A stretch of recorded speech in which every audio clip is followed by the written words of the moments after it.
J'avais fait une vidéo il y a quelques semaines maintenant sur aquariophilie. C'est vrai que j'avais pas refait des vidéos par rapport au suivi de mes aquariums. Je pense que régulièrement c'est bien de refaire un petit point. Cette plante, du coup, j'ai coupé les feuilles qui étaient vraiment mal au point. Bon, celle-ci encore ça va. Celle-ci elle est nickel. Voilà la plante. Et j'ai coupé les feuilles qui étaient vraiment mal. Et du coup, ces tiges là qui font des fleurs, il y en a une là. Il y en a une nouvelle tige. Ici, elle est totalement abusée, elle est énorme. Alors celle qui s'était bien développée avec les feuilles, je l'ai recoupée et plantée dans l'aquarium d'à côté comme vous m'avez dit de le faire, en espérant que ça prenne. Honnêtement, je ne sais pas si ça a pris, mais la plante n'a toujours pas pourri. Je vais vous montrer ça, parce que le but c'était d'avoir dans l'aquarium d'à côté la même plante. Alors du coup elle est ici. Il y a une petite feuille en train de pourrir en bas, il va falloir que je l'enlève pour pas faire trop de dégâts. Du coup elle se trouve juste là, c'est cette plante là. Les feuilles ont l'air de bien se développer.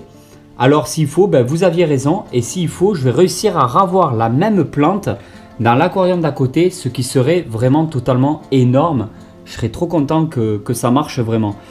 Les escargots avec leurs petites pointes partout, alors je sais pas s'ils y sont pour quelque chose ou quoi. J'ai de moins en moins d'algues pinceau, mais quand je vous dis de moins en moins, elles sont entièrement en train de disparaître, malgré que je ne les nettoie pas. Donc en fait, j'en avais marre, j'ai arrêté de les gratter pour les enlever, et du coup, en fait, ça s'enlève tout seul. Cette pierre était infestée d'algues pinceau, il reste plus qu'une petite algue ici. Et cette pierre ici, elle était recouverte de micro-algues pinceau partout, et il y en a plus du tout. La pierre là-bas, il y en a encore quelques-unes, mais ça s'est bien enlevé. Par contre, il y a toujours des endroits où les algues elles sont beaucoup plus coriaces. Sur la branche là, tout ce que vous voyez de noir, c'est des algues pinceau. Là, par contre, je risque de gratter pour les enlever.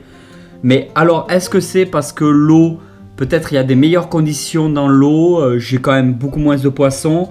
Mes tortues sont toujours en hibernation dans le terrarium.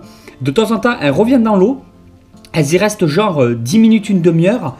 Et elles repartent sécher dans le terrarium. Je ne sais pas pourquoi. Moi, je pense qu'il y a quand même une période d'hibernation à partir d'un moment sur ces poissons-là. Désolé, vraiment, j'ai un gros reflet. Je vais essayer de mettre ma main. Hop. J'ai un gros reflet. Donc par rapport aux fenêtres de derrière, malgré que j'ai enlevé l'éclairage. Je ne vais pas me mettre dans le noir complet non plus pour tourner cette vidéo. Les lentilles d'eau, toujours en abondance, partout. Il y a quelques crevettes qui y vont. Toutes les semaines, j'enlève régulièrement les lentilles d'eau. Voilà. Mais c'est vraiment trop design, ces lentilles d'eau. Donc l'aquarium se porte vraiment très bien. Ça fait super plaisir. Et l'aquarium d'à côté, bon, nickel, toujours aussi clair. Bon, il y a des feuilles qui pourrissent qu'il faut que j'enlève au fur et à mesure. Là, des petites feuilles derrière.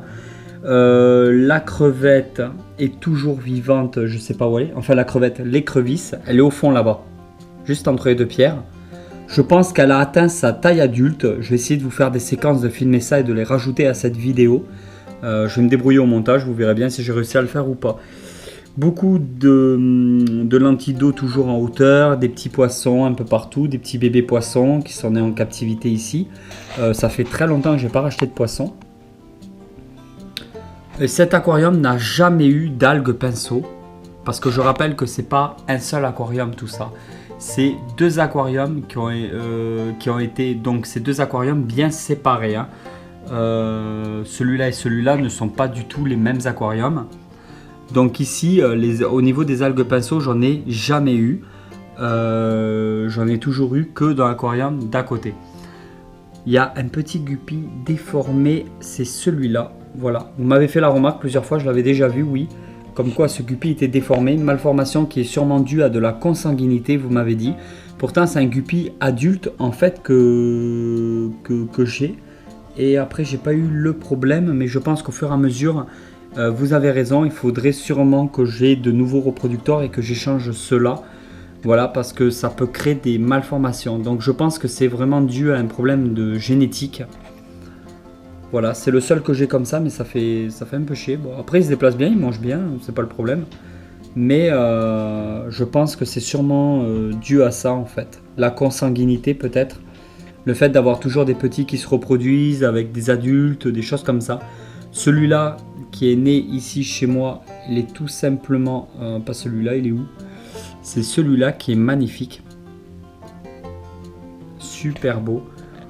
Donc tout se passe très bien. Je voulais surtout vous tenir informé par rapport aux algues pinceau. Donc c'est juste une petite vidéo comme ça, bonus. Et ensuite, vous informer que cette plante, apparemment ça a pris parce que ça fait maintenant ça fait 1 ou 2 semaines que je l'ai planté dans l'autre aquarium et ça a l'air de bien prendre. Donc si ça fonctionne, j'en ferai 2 ou 3 comme ça. Et ensuite, peut-être que je vais carrément faire gagner à l'un d'entre vous, il y aura peut-être un concours dans les prochaines semaines, vous faire gagner un gros sachet donc de lentilles d'eau ainsi que peut-être des pousses de mes plantes. Je vais voir si je peux envoyer ça, comment je pourrais l'envoyer dans les meilleures conditions possibles. Si vous avez des suggestions à ce niveau-là, vous pouvez toujours me les laisser en commentaire. Ça sera avec grand plaisir que je vous lirai, que j'écouterai vos conseils. Donc vous voyez que Tonton Snake, au fur et à mesure du temps, il arrête de faire des petites enculettes et il arrive à réussir à faire quelque chose de correct au niveau de ses aquariums, même si c'est pas parfait. Après, il y avait des choses à prendre en compte au fur et à mesure. Le fait d'avoir des aquariums intégrés dans des terrariums, c'est quelque chose qui est quand même assez difficile au niveau des conditions, au niveau de l'éclairage, parce que là, nous avons une lampe de 100 watts chauffante UVB. Donc elle est plutôt au-dessus de l'autre aquarium d'à côté. On m'a dit ouais mais t'as qu'à centrer la lampe. Mais j'avais pas trop envie de la centrer parce que je veux vraiment qu'il y ait le point chaud et un point froid dans l'aquarium. Donc on va éviter ce genre de choses. Ici j'ai des lampes LED spéciales plantes. Ça coûte une blinde en plus ces lampes là. Je peux la brancher. En plus elle se branche avec les trucs à néon. Attendez, je vais vous montrer ça. Voilà, je viens de le brancher en fait. J'ai débranché les néons des aquariums vite fait. Parce qu'en fait, c'est le même branchement que ces néons-là. Pour brancher ça. Donc ça, c'est les néons de Chaction. Ça, c'est autre chose. Je ne sais même plus sur quel site je l'avais eu. Et en fin de compte, cette lumière... Ah oui, je l'avais eu gratuite par rapport à un concours sur Facebook. Voilà. Donc je l'ai branché en raccord par rapport à ces néons-là. Le problème, c'est une lumière vraiment pour terrarium, pour les plantes de terrarium. Donc je pense que ça va très bien pour les terrariums, ça c'est pas le souci. Mais je pense que pour au-dessus d'un aquarium, ça va pas du tout parce que ça m'avait fait une énorme prolifération au niveau des algues vertes. Et c'est depuis que j'ai débranché cette lumière que je n'ai plus du tout d'algues vertes là-dedans. Et après, pour me débarrasser des dernières algues vertes qu'il y avait, j'avais introduit ces petites crevettes. Je sais plus le nom de cette petite crevette. Il y en a 4-5 dans chaque aquarium maintenant. Et c'est des gros mangeurs d'algues. Alors s'il faut maintenant avec mes crevettes, je pourrais remettre cet éclairage là. Donc refaire un branchement pour que tout soit éclairé. Mais c'est aussi une lumière qui consomme beaucoup et qui chauffe énormément. Donc ça ferait 2 gros points chauds. En plein été, c'est pas très bon pour mes tachydromus qui sont un peu planqués un peu partout là dans le décor. Si on laisse les lentilles d'eau, donc là je ne l'ai pas fait cette semaine, donc voilà déjà comment ça commence à se mettre. Le problème c'est que ça va vachement atténuer l'éclairage dans les aquariums. Et moi j'aime bien avoir des aquariums vraiment très clairs. Alors j'aime quand ça fait comme ça veut dire qu'il y a un peu de lentilles d'eau un peu partout, quelques petites plantes aquatiques, mais que la lumière passe et qu'on voit un peu les poissons aussi au-dessus de l'eau. Ça, je trouve ça énorme. Que cette partie-là, ça fait un peu plus marée, trop de lentilles d'eau, l'éclairage, la lumière passe moins bien dans l'aquarium. Je trouve ça un peu moins joli. Après, c'est mon point de vue. Donc, chaque semaine, en fait, avec l'épuisette, je ramasse vite fait pas mal de lentilles d'eau que actuellement je jette à la poubelle. Mais je peux vraiment essayer de vous en faire gagner. Après, s'il y en a d'entre vous qui sont dans la région toulousaine et qui en veulent gratuitement, bien entendu, vous pouvez toujours me contacter sur l'adresse Business Contact. Mais attention, vous venez de la région, ne m'écrivez pas pour que je vous envoie ça. Si c'est pour faire des envois, je préfère le faire en tant que concours pour pas privilégier certaines personnes plus que d'autres et avoir trop de demandes de donations. Donc ça je peux pas me permettre de le faire, mais organiser un concours et faire gagner à 5 ou 10 personnes des lentilles d'eau, ça il n'y a vraiment aucun problème. Après du coup voilà, adresse Business Contact dans la description, vous me dites un petit mot gentil comme quoi vous êtes dans la région et tout, vous voulez me rencontrer. Et moi je vous ferai un gros bisou, un petit câlin et je vous donnerai des lentilles d'eau. Ça par contre il n'y a vraiment aucun problème. Stop! Petit moment question du jour. Je voulais me faire plaisir avec cette question-là. Ça peut être aussi sujet un petit peu à débat. Ce dernier temps, il y a eu quelques vidéos avec OK Google. Ça vous a vraiment beaucoup plu. Et moi, je tape des putains de délires avec ça. Bon, je vais pas le faire dans toutes les vidéos, mais je tape des putains de délires avec ça. Je sais pas si je l'ai déjà dit.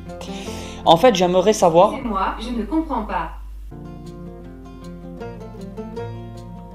Ah merde, j'en ai parlé, il m'a répondu. Bon, je voudrais savoir en fait ce que vous pensez de la technologie, de l'intelligence artificielle, de ce qu'on peut retrouver en ce moment. Est-ce que vous êtes vraiment pour la technologie, à fond dans la technologie? Est-ce que vous avez les derniers iPhones, les trucs comme ça?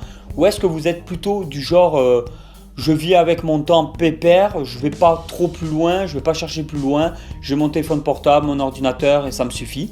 J'aimerais que vous me dites en commentaire tout ce que vous pensez, si vraiment vous êtes à fond dans la technologie. Alors à vos commentaires, que je puisse vite lire tout ça. N'oubliez pas que l'espace commentaire est votre espace. N'oubliez pas que vous pouvez liker les commentaires pour les mettre un peu en avant, que ce soit vos commentaires ou les commentaires d'une personne que vous avez apprécié ce qu'il a écrit.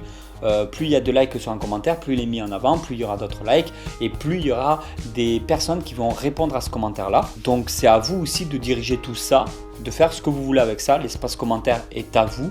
Et moi, ça me permet vraiment de lire vos commentaires, de savoir vos retours, ce qui vous plaît, ce que vous kiffez, les vidéos que vous aimeriez voir sur la chaîne YouTube, tous ces trucs-là. N'hésitez vraiment pas, les commentaires, c'est vraiment très pratique, autant pour vous que pour moi. Et voilà tout le monde, j'espère vraiment que cette vidéo vous a plu. Si cette vidéo vous a plu, vous pouvez toujours la partager sur les réseaux sociaux. Vous pouvez me retrouver sur Snapchat, un peu sur Instagram, sur Facebook.